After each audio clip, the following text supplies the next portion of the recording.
We're going to take some scrap wood from previous projects, and I'm going to make them a watch case, because I'm a good friend. As always, as it goes on this channel, I had no drawings for this. I just had a very simple shape in mind, and the only measurement I had was my friend's wrist, obviously.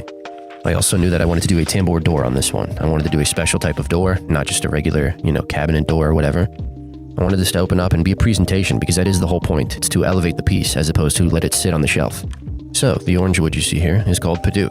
It is a hardwood. It's considered luxurious, even though I don't like how orange it is. The purple wood you see is Purple Heart. I mean, if you've watched other videos here, you've seen a lot of that. And then this here is Walnut. This was an old coat rack that I reused for this. Smaller projects like this, I like to use the table saw for miters. It's a lot more accurate in my opinion, and more satisfying just to watch that blade follow the top edge of the piece of wood there that you know is square. The end result, it ends up being perfect miters every time if you take your time to make sure that blade's at a perfect 45. I've had many a disgruntled viewer in the comment section talking about these gloves and how it is irresponsible for me to wear them, and I'm going to get hurt one day. I'm going to get pulled into a machine. I don't know if they know anything about latex, but this stuff is super weak, and I mean, a strong breeze could rip a hole in these, so I'm not too worried about it. I think they're just projecting anyway, because broken latex is how they were conceived. Anyways, moving on to assembly. Here I'm using a 23 gauge pin nailer to tack the box together while the glue dries, and I like using this pin nailer because it's very discreet. The hole it leaves behind is so small it should be on Little St. James. If you've never used a pin nailer before, you should get one. They're very handy for stuff like this, tacking things in place while they dry. When it comes to these multicolored strips here, I was trying to get outside my comfort zone and do something a little different, and I didn't end up liking it, so you'll see how I resolve that later in the video. For now, we're moving on to the mahogany portion, which is the inner case. This fits inside of that walnut box you saw me make moments ago.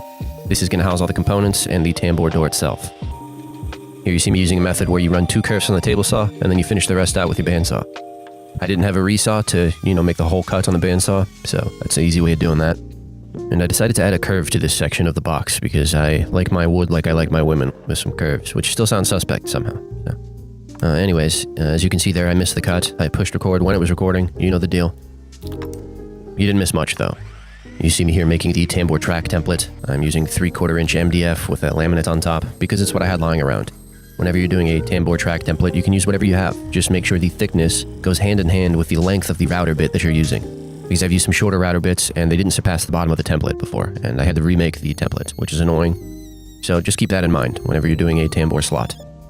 It seems like I've been subconsciously inspired by Russian nesting dolls with this build, but it's just how this worked out. I like making things in separate pieces, perfecting those pieces, or getting close to perfection at least, and then putting them together. It's like a puzzle. All of these things are puzzles.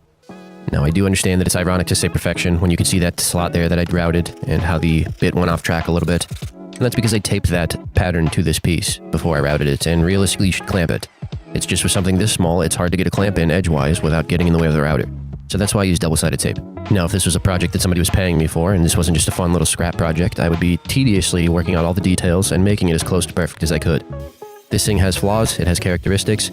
It's for a friend, it's individual, it's unique, and that's what I strive for, even in my personal life. To be individual, to be original, without being annoying about it, by the way. I'm not doing it for the attention, I'm doing it to contribute, maybe inspire some people, bring something fresh to the table.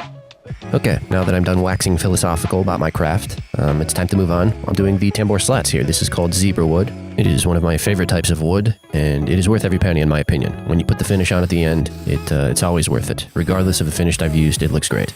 This is a oil-based polyurethane, and I'm spraying the tambour slats prior to anything else in this project, because these have to be finished before you actually put the tambour door together. If I were to spray it after, the leather or the canvas or whatever it is that you put on the back of the tambour door would get covered in the finish as well. So that's why I finished them before. I decided to add some pieces of Padauk into the corners where the miters are. It's not really a spline. I don't know what you'd call this. This is like a vertical spline. It doesn't do anything structurally for the piece. It just adds some flair. Now I'm about 17 years deep into this woodworking career, you could call it at this point, I guess, and I'm still learning things every day. And on this project, I learned that I really despise Padauk.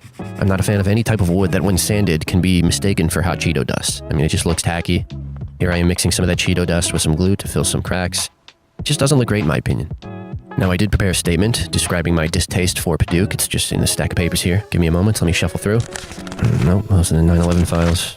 Crime statistic. Yeah, here it is. Okay. Dear Padauk, while your grain is formidable, your hues are domineering and mostly disagreeable. No wonder your parents got divorced. Oh, and here underneath I wrote in brackets, if that's too highbrow, say Padauk, more like papoop. So, I'll leave it to you to absorb whichever one of those applies to your sensibilities more. Moral of the story, unless Chester Cheetah wants to collab, this is the last time you're going to see Paduke on this channel. I mean, I'm sure he's on the Epstein files, so this is probably the last time you're going to see it, and that's a good thing. That's a good thing. If you can't tell, I'm killing time here. This is not a very complex build. It's just a bunch of small pieces put together. It's essentially a puzzle. I'm making puzzles for myself because I'm bored with life. But what you just saw me do is put in a spline. That little piece that's on the edge, that is to strengthen that miter. This sinfully orange piece of wood you see me putting in here is just one of the components on the inside for the case, the tambour case itself. It holds the two sides together at an equal distance apart. That's the only way tambour works, if the top and bottom plate or the two side plates are parallel to one another. That's the only way that works, so put a lot of focus on that if you're doing tambour. You can see I freehanded a line on there, and I didn't cut up to it, and I'm not sanding up to it. That is just a reference point to look at and to know how far to sand and where to not go beyond. And as you can tell here, it worked out pretty well. It transitions into that orange piece very smoothly. And I'm going to add a miter to the orange here so that it kind of just slopes from the mahogany into the Paduke.